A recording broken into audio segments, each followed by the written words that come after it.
père pince les lèvres et serre les poings. Et qu'est-ce qui t'a pris d'acheter la drogue à notre groupe? Tu n'as pas toute ta tête. Et puis tu es enceinte, bon sang. Ce n'est pas bon pour le bébé. Arrête de faire comme si tu te souciais de notre enfant. Jusqu'à preuve du contraire, cet enfant est aussi le mien. Si tu continues comme ça, tu vas le rendre idiot. J'ai pu prendre toute ma grossesse avec Seb. Et regarde-le, il va très bien, je sais ce que je fais. Bien sûr, bien sûr. Et puis, j'ai grandi ici. C'est mon monde. Ce n'est pas parce que tu représentes les crêpes que j'ai oublié que ma vie a toujours été associée au blood. Tu m'as laissé tomber enceinte jusqu'aux yeux de Seb. Et tu te montrais seulement quand ça te convenait. J'ai eu envie de retourner à mes racines. Ils m'ont vendu de la marchandise en souvenir du bon vieux temps. J'en avais besoin. C'était ma famille, Kev. C'est ça. Et ce monde que tu chéris tout autant est en train de te détruire. C'est toujours plus ce que t'as fait pour moi, maintenant.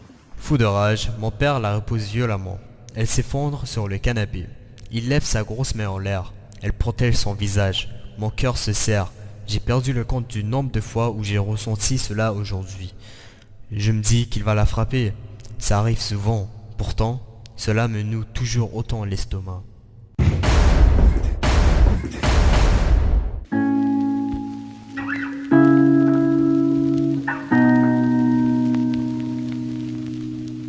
Je me cache les yeux.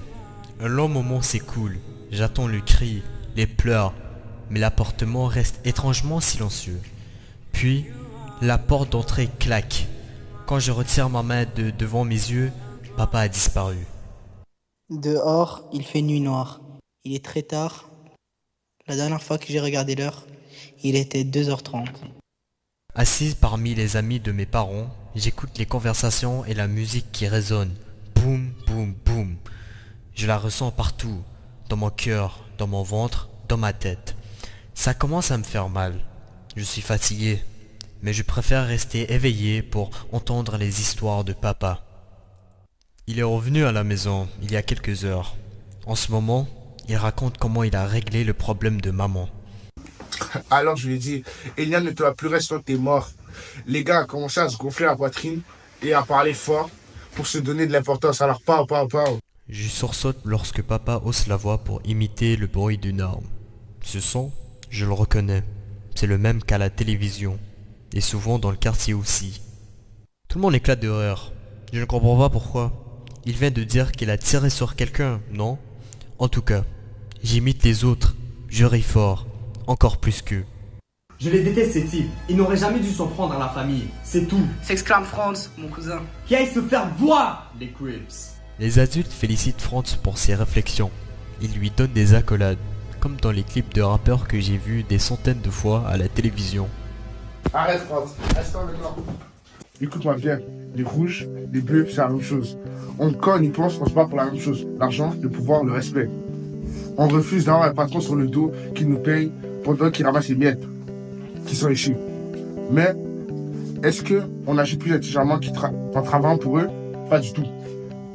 Nous vendons de la drogue et des armes, nous réglons nos différends violemment, nous recrutons des filles, nous prenons tous les risques, tandis que ils se frottent les mains. Je ne sais pas pour vous, mais j'en ai assez. Je vais changer les choses, moi. Ce n'est pas vrai, je vais continuer comme ça toute ma vie. Mon père paraît pensif, rêveur, et soudain, j'ai l'impression de comprendre exactement ce à quoi il pense. Je cours dans la chambre de ma mère, j'ouvre sa garde-robe. Là, je trouve une boîte en métal. Elle y garde des foulards et des bandeaux.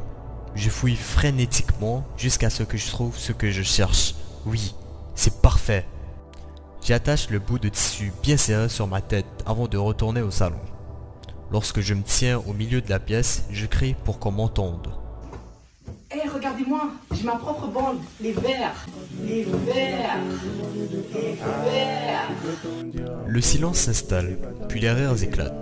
Un large sourire s'étale sur mon visage. Mon père s'approche, me soulève et me fait tournoyer dans ses bras. Je rejette la tête en arrière. Les verts, je trouve que c'est une excellente idée, mon fils. Et maintenant, après avoir raconté l'histoire une centaine de fois, tout le monde s'accorde à dire la même chose. Il est impensable de laisser les Crazy Boys, le groupe qui a agressé ma mère, s'en sortir impunément.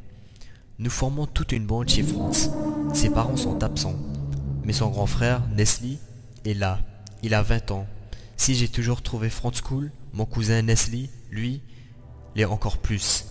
Il porte constamment de magnifiques bijoux qui scintillent. Il arrive même que mon père lui prête son imposant camion tout noir, lui accordant ainsi toute sa confiance. Fréquemment, je les entends rire et organiser divers projets. Mon père les désigne comme son bras droit. Je ne suis pas entièrement certain de ce que cela implique, mais cela semble plutôt excitant. Dispersé un peu partout dans le salon, tout le monde parle en même temps. J'ai du mal à suivre la conversation. J'en ai vraiment marre des Bloods et des Crips. Il faut vraiment leur donner leurs affaires, eux. Ouais, on doit venger la mère de Sébastien. Franz, d'un ton ferme, s'élève au-dessus de la cacophonie ambiante. C'est assez là. On arrête de déconner. Je propose qu'on prenne nos vélos et qu'on aille régler leurs comptes aux Bloods et aux Crips. Un gars, visiblement hésitant, répond. Tu te fous de nous ou quoi? On est à Montréal-Nord ici. On représente les Bloods. Si on fait ça, on risque de se faire avoir. T'as pas idée. Nesli, un joint entre les lèvres, interrompt sans crier gare. Non, tu ne comprends pas. Peu importe que ce soit les affiliés des Bloods et des Crips, ça n'a pas d'importance. Kev est en train de renverser la donne. Nous, on est les Kings, on est les Verts et on est l'avenir. Des murmures d'approbation se font entendre autour de la pièce. Un sentiment de fierté m'envahit. Mon père a repris exactement l'idée que j'ai lancée quelques mois plus tôt. Un frisson me parcourt alors que je me redresse, gonflant ma poitrine. C'est grâce à moi que tout ça a commencé. And cut.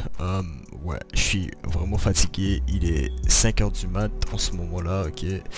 J'essaie de faire mon mieux pour faire des modifications et tout, ok. Je suis très fatigué. Désolé pour les gens qui l'ont pas trouvé drôle ou cool. Je sais pas, Madame Bergevin, j'espère que j'aurai une note de passage avec mon équipe, ok. Ouais, merci de m'avoir écouté. Je suis vraiment fatigué. Passons au bloopers et terminons ça. Merci.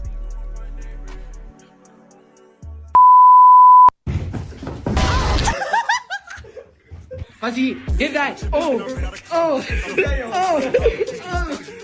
C'est toujours plus ce que t'as fait pour moi, maintenant. Des miettes. Jusqu'à preuve du contraire, cet enfant est autant... qu'est-ce qui t'a fait? Qu'est-ce qui t'a fait lâcher la drogue à un groupe? Tu n'es pas... Ouais. Je les déteste ces types. Ils n'auraient jamais dû s'en prendre de sa famille. Je les déteste ces types. Ils n'auraient jamais dû s'en prendre. Je les déteste ces types. Oh my god, là je me suis fâché un peu. Je les déteste ces types. Oh my god. Qui aillent se faire voir. Je les déteste ces types. Ils n'auraient jamais dû s'en prendre à la famille. C'est tout. Ah, c'est vrai, c'est moi qui s'en parle. Oh putain.